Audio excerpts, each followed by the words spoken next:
নিজের পিডিতে বা নিজের ডিস্ট্রিক্টে পোস্টিং যদি হয় তো পুলিশের যে কত সুবিধা হয় সেটা বুঝতে পারছি।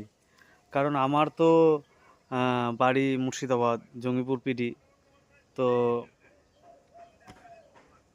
এখন ডিউটি করছি আমি সাগরদিঘিতে, যেটা আমাদের জঙ্গিপুর পিডির একটা থানা। ঠিক আছে, তো খুব সুন্দর, খুব ভালো লাগছে।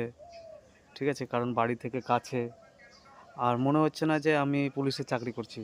ঠিক আছে, তো যেহেতু আমার পোস্টিং আছে শিলিগুড়িতে, সে কত দূর বাপরে। তো ব্যাপারটা হচ্ছে পুলিশের চাকরি যদি কাছে বিতে পোস্টিং হয় তো সেই লেভেল, সেই ঝিঙ্গালালা, মানে কপালই বটে। বুঝতে পেরেছো ভাই? আর আমার সাথে ডিউটি করছে এই দেখো দুটো দাদা, এদের বাড়ি